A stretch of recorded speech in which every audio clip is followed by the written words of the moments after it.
Jóvenes, gusto saludarles una vez más, esta vez para tratar un poquito sobre el tema de la guía de autoformación número 11.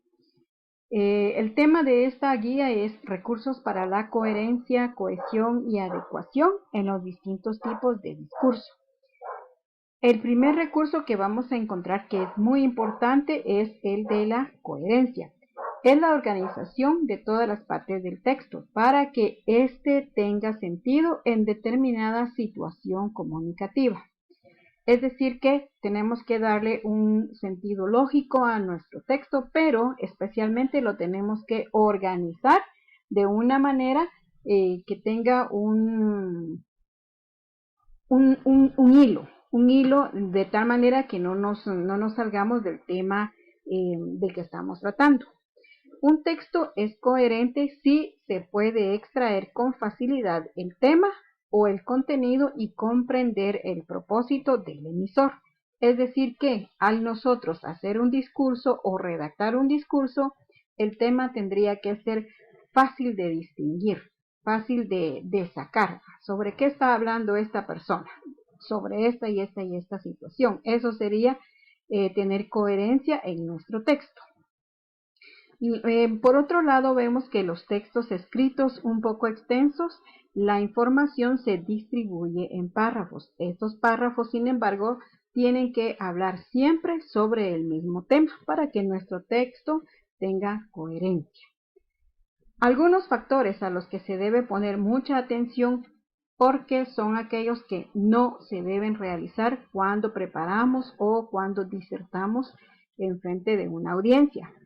El primero es la reiteración o la repetición.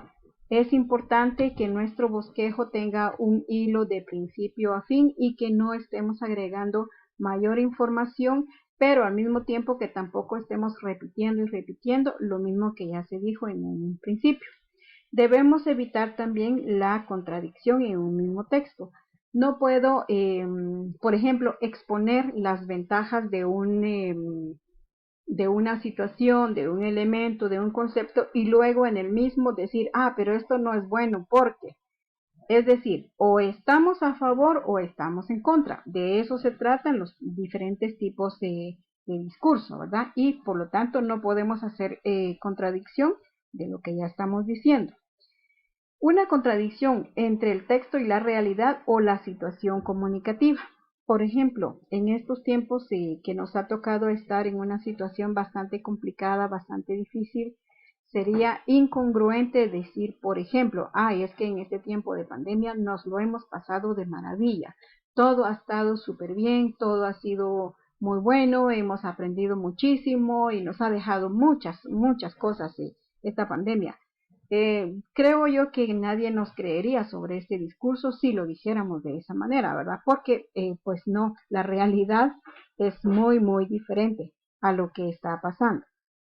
Otro recurso que es bien importante es la cohesión en nuestro discurso. Esta cohesión es la que otorga unidad al texto. Todos los componentes están conectados entre sí. Es decir que sobre un tema podemos decir muchas cosas. Podemos describir, podemos dar ventajas, podemos dar mayor información, hacer una cronología de los aspectos de este tema, pero tienen ellos que estar conectados entre sí de una manera bastante lógica. Ahora bien, para hacer esa cohesión vamos a utilizar diferentes, por ejemplo, conectores, diferentes elementos que nos ayuden a unirlos entre sí. Si hablamos, por ejemplo, de la pandemia y lo negativo que ha sido, podemos decir que, bueno, hemos perdido el contacto con nuestros compañeros en el caso de los establecimientos. Además, ha habido muchas muertes entre parientes o amigos. Asimismo, no se ha descubierto todavía una cura para este virus, entonces tenemos que seguir pues tratando de cuidarnos, ¿verdad? Entonces, eso básicamente es como la utilización de conectores. Tenemos que algunos recursos de la cohesión que son bien importantes que seguramente ustedes ya utilizan. Lo que pasa es que muchas veces pues no los hemos trabajado o analizado por separado. Dentro de estos tenemos la sinonimia. La sinonimia en realidad es un recurso que es bastante importante. Esto significa sustituir una palabra por otra del significado similar en el mismo contexto. Esto lo vamos a hacer porque muchas veces necesitamos hacer énfasis en una misma idea, pero no podemos utilizar exactamente las mismas palabras. Y para eso es que nos sirve aprender muchos sinónimos. El ejemplo aquí es: el alumno envió sus tareas, el alumno envió sus exámenes. Para evitar esta repetición de alumno, alumno, podemos ver el ejemplo acá donde nos dice: el alumno envió sus tareas, el estudiante envió sus exámenes también. Si ustedes se dan cuenta, alumno y estudiante básicamente son sinónimos y para evitar la repetición los utilizamos. La paráfrasis. La paráfrasis permite sustituir una palabra por una construcción que tenga un significado similar en el mismo contexto. Es decir que yo leo una información y yo utilizo mis propias palabras para expresar básicamente la misma idea, ¿verdad? Esto sería como trasladar, no voy a cambiar lo que leí, sin embargo, el significado, la información importante, las ideas principales son las que puedo yo transmitir a otra persona. El ejemplo: María me dijo que me acompañaría. María me dijo que tú también irías. Para evitar esta situación, María me dijo que me acompañaría. María me explicó además que tú también irías. ¿Se dan cuenta? Aquí explicar y decir básicamente tienen como la misma idea, transmiten información, pero estoy utilizando, si ustedes se dan cuenta, un verbo diferente y esta otra palabra que nos da el valor de que se está agregando, ¿verdad? La referencia. En la referencia, generalmente vamos a utilizar un pronombre que se refiere a otra palabra o construcción del texto sustituyéndola. El ejemplo acá es: el profesor me dijo que yo había trabajado muy bien. El profesor me felicitó. En este caso, lo que hacemos es: el profesor me dijo que yo había trabajado muy bien. Él me felicitó. Estoy utilizando este pronombre para sustituir a el sustantivo o la palabra profesor.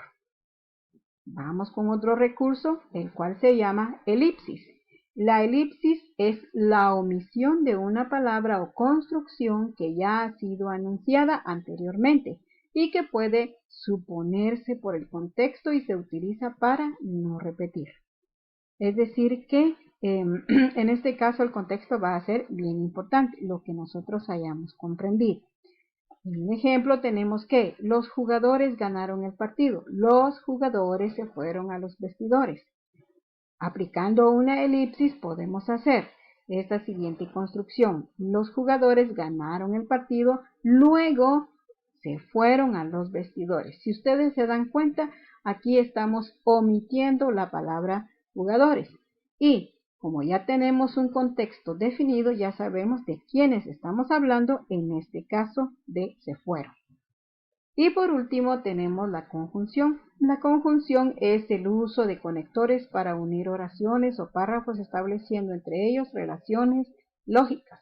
Como mencioné anteriormente, tenemos diferentes expresiones como para qué, por qué, ya que, cuando, en cuanto. Esas palabras se llaman conjunciones y generalmente las vamos a utilizar muchísimo para darle cohesión a nuestro discurso, ¿verdad? Y finalmente tenemos aquí lo que es un campo semántico. No tiene una relación directa con los recursos.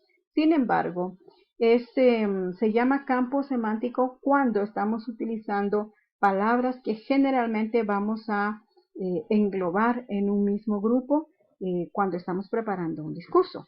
Acá, Si se redacta un discurso para conmemorar el bicentenario, el cual pues se conmemoró en septiembre, hay una serie de palabras que se van a utilizar que están relacionadas con la o a la conmemoración, como lo son aniversario, independencia, libertad, símbolos patrios, próceres, entre muchas otras. Es decir, que cada vez que nosotros vayamos a decir un discurso, dependiendo del tema que vayamos a tratar, vamos a utilizar campos semánticos, ¿verdad? Es decir, aquellas palabras, todos aquellos sustantivos que están relacionados con el tema sobre el cual vamos a platicar. Muy bien, jóvenes, hasta ahí estamos con los contenidos. Nos vamos a la actividad.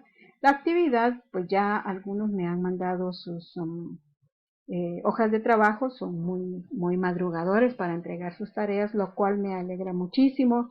Honestamente quisiera que 100% de mis alumnos fuera así, pero bueno, algunos necesitan un poquito más de tiempo. Igual, pues igual se recibe la tarea, ¿verdad, jóvenes? Aquí, ¿en qué consiste la tarea? Pues en hacer su hoja de trabajo. Si ustedes se dan cuenta acá, lo que tenemos que hacer es relacionar estas definiciones que tenemos en la columna de la izquierda con los conceptos que tenemos acá en la columna de la derecha. ¿Cómo lo vamos a hacer? Solamente anotando el número de la definición que corresponda al concepto. Esa es básicamente su tarea.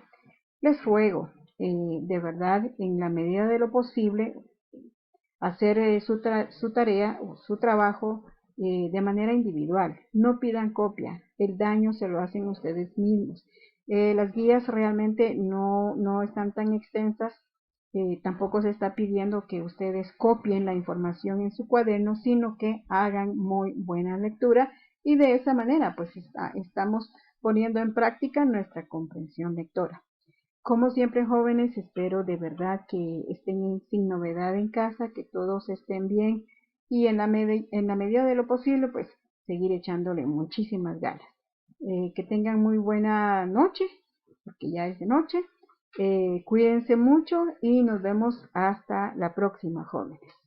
Bendiciones.